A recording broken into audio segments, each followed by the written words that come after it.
जल लग भी गया था कन्हैया के। इसलिए भगवान कहते हैं, देखो कहते हैं अग्नि अग्नि को मारती विषम से विषम औषधम। इसलिए भगवान ने अग्नि का पान किया। अग्नि रावानल पान करने के बाद में एक प्रलंबासुर की कथा आती है। आगे वर्षा ऋतु का वर्णन और उसके बाद में शरद ऋतु का वर्णन आता है। और शरद ऋतु में भगवान ने वंशी का वादन किया। अरे बजाई रे, अरे बजाई हरी रथ भरी बेन बजाई। जहाँ भगवान की वंशी, देखो वंशी 3 लोगों से न्यारी है। ध्यान देना, ज्यादा विस्तार नहीं करेंगे। आज भगवान की वंशी को सुनकर के गोपियां बड़ी प्रसन्न हो गई। क्या कहती है? अरे वंशी पे जाऊं बलिहार रसिया, मैं तो नाचूंगी तेरे दरबार रसिया, मैं तो नाचूंगी तेरे दरबार रसिया। बंसी बाजी श्याम की मोहे तीनों लोग। अब गोपियां भगवान को प्राप्त करने के लिए विचार बना रही, भाव बना रही। कोई ऐसा प्रत्येक मनुष्य, प्रत्येक माता, प्रत्येक जीव ही चाहता कि भगवान हमारे हो जाए। पूजा करते, पाठ करते। अब गोपियां भी साधना करने के लिए हम क्या करती हैं?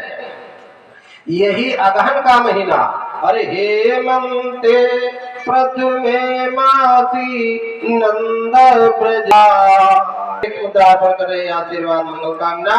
देखो ये ब्रज की रहने वाली 4 बजे ब्रह्म मुहूर्त में घर से निकल करके जमुना में स्नान करती है। और उसी जमुना में स्नान करके देखो वह जमुना जी के किनारे बालू की देवी बनाती है, बालू की मूर्ति। और देवी कात्यायनी की पूजा करती है। एक मंत्र आपको बताए, अरे कात्यायनी महामाये महायोगिन्यधीश्वरी, ये मंत्र है भैया।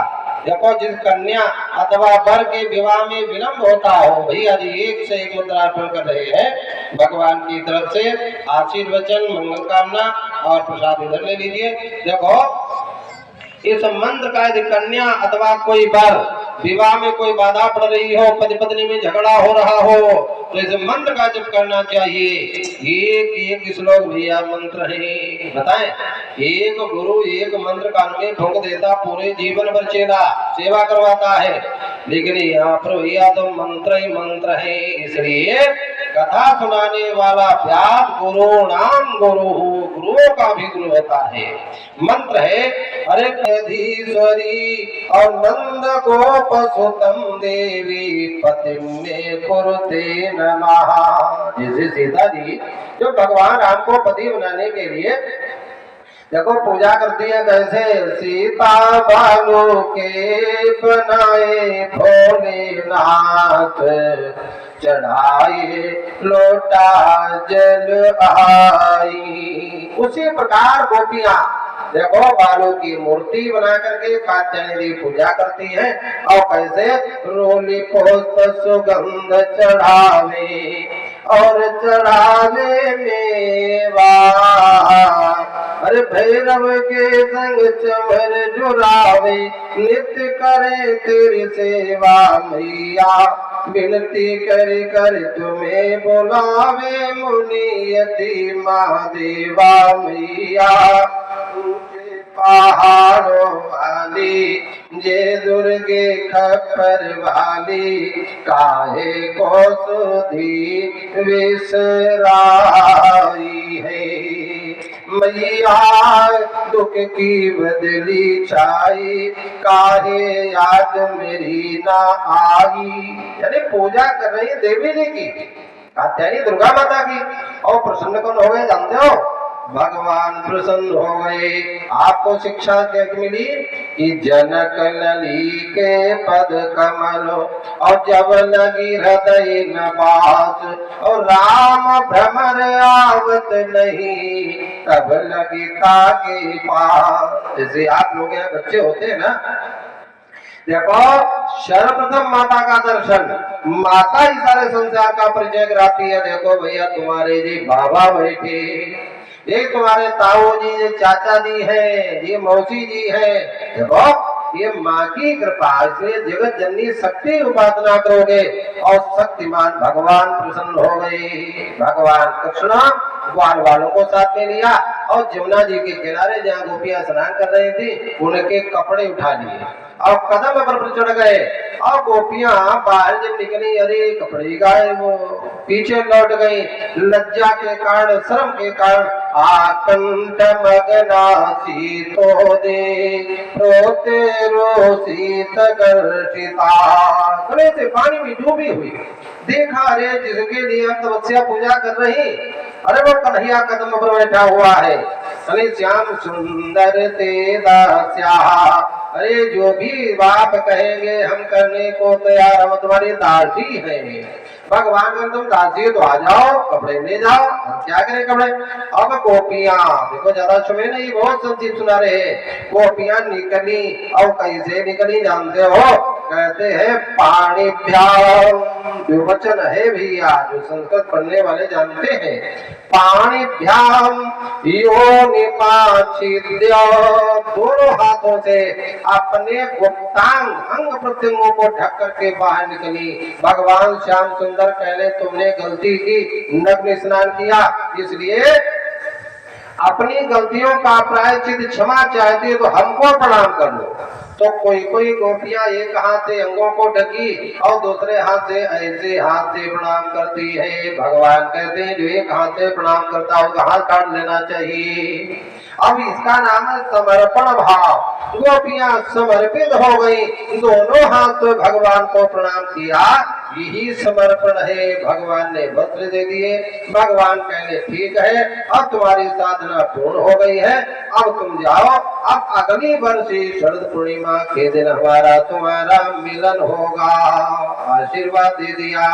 इधर गोपियां जाना नहीं चाहती थी, धन्य है भगवान की भक्ति में मेरे ये में गई है समाए, ओ समाए भक्तों की भाव भरी भक्ति में।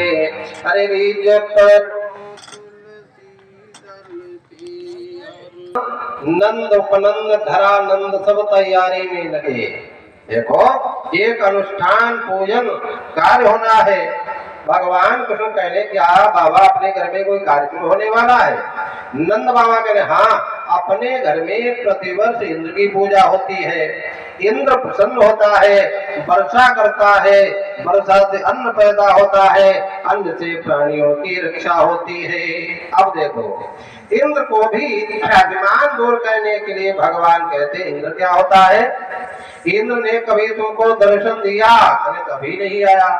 अच्छा तुम्हें पूजा करनी है तो इसलिए घमंडी इंद्र की पूजा के चक्कर में काहे पड़े।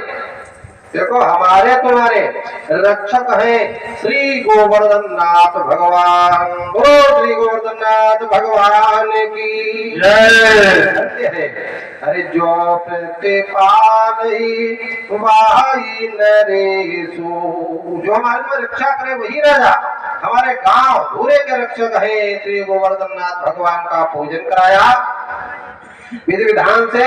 और पूजन करने के बाद में इंद्र को मालूम हुआ, इंद्र ने भैया भयंकर वर्षा प्रारंभ करवाना शुरू कर दिया। तो भगवान कहते हैं अब गोपियां ग्वाल बाल गैया बड़ा परेशान दौड़े, भगवान रक्षा करो रक्षा करो। भगवान कहते अब हम क्या करें, चलो उन्हीं की पूजा जो की उन्हीं के पास में। अरे बस एक बार आजा, बस एक बार आजा गिरिराज के शरण में, सर्वस्व कर दे अर्पण गिरिराज की शरण में। जीवन की डोर सौंप दे उनके ही हाथ में, फिर भय न कोई होगा गिरिराज की शरण में। प्रेम पूर्वक गोवर्धन नाथ के पास में गए, कहने सब लोग जोर लगाओ गोवर्धन पर्वत को हाथ में। देखो भगवान श्याम सुंदर 7 दिन 7 रात लगातार अपनी छमुनिया उंगली पर ऐसे खड़े करे रहे। वर्षा होती रही, लेकिन अरे ग्वाल वालों का, गैयों बछड़ों का, ब्रजवासियों का, बालवा का भी नहीं हुआ। ये भगवान की लीलाएं तो भैया वैसे अनंत है, कहाँ तक सुनाया जाए, कहाँ तक गाया जाए। धीरे धीरे समय देखो 12 भी बजने जा रहा है, इसलिए ज्यादा विस्तार न करके मतलब भगवान ने ब्रजवासियों की रक्षा की। इसलिए हम आप लोगों का धर्म है, हम लोग कहते आप लोग धन्य है जो 36 वर्षों से लगातार कोई कमी नहीं, निरंतर वृद्धि होती जा रही है। पूजा पाठ तथा भागवत में दान में भी दक्षिणा भी को चढ़ती है। बहुत पहले हमारे स्वामी जी महाराज आते थे तो दक्षिणा बहुत थोड़ी चढ़ती थी, अब तो भैया बहुत दक्षिणा चढ़ाते हैं। जो है 500 है, कोई 1000, कोई 11, कोई 2100 बहुत दान होता है। और हम तो ये भी सुने हैं कि देखो आगे भी एक कार्यक्रम मतलब यानी बहुत उत्साह हो रही है, भगवान की भक्ति बढ़ती रहे, जीवन मंगलमय होता रहे। देखो यही प्रभु परमात्मा से हम प्रार्थना करते हैं आप लोगों का जीवन मंगलमय सुखमय हो। आप ज्यादा विस्तार नहीं करेंगे, वैसे हम विचार था कि कंस के वध का तक कथा सुनाए, लेकिन समय हो चुका है, बाबा रासबिहारी विचारधीन है। लेकिन एक स्तुति जरूर बोल लीजिए, क्यों कथा कल कथा में विश्राम होगा, कल कथा में विश्राम और भागवत भगवान का पूजन होगा। भागवत की पूजा में हमारे प्रधान जी तो बड़े भक्तिमान, ये प्रतिवर्ष यही परीक्षित बनते हैं, कहते हैं जब तक हमारा शरीर शक्ति है पूजा में खर्चा करते हैं। और कल इनके द्वारा भागवत की मोहर चढ़ेगी और भी पूजा सब लोग करते हैं। और भी कल भागवत भगवान का विशेष पूजन भैया जी 101 पुत्र कथा में हमारे बाबा रासबिहारी जी के द्वारा, हमारे पूर्णेंद्र जी है, हमारे भैया मिश्रा जी, संतोष मिश्रा, इतने सुंदर स्वभाव हंसते हुए मधुरम मधुरम मंद मंद मुस्कुराते हुए इनकी कथाएं होती है। और कोमल मिश्रा भगवान सब की कथा ध्रुव करेंगे। ज्यादा विस्तार करके स्तुति से भी लोग आई हमारे भैया श्याम प्रकाश सिंह, देखो इनका भी बड़ा सुंदर भाव कहते हैं। देखो हमारी भगवान कथा में भैया प्रसाद भगवान की कथा में 151 मुद्रा श्याम प्रकाश सिंह ने को अर्पण कर रहे हैं। भैया प्रसाद ले लो। भगवान देवी दया की कर दो नजर, सब लोग दया की कर दो नजर, श्याम सुंदर है मुरली धर, श्याम सुंदर मुरलीधर, दीनों के दुख की ले लो खबर, दीनों दुखों की ले लो खबर, आए श्याम सुंदर है मुरलीधर, श्याम सुंदर ब्रज की ले लो खबर, ब्रज जन की ले लो खबर, श्याम सुंदर है मुरलीधर, श्याम सुंदर मुरलीधर, भारत जन तुम्हें पुकार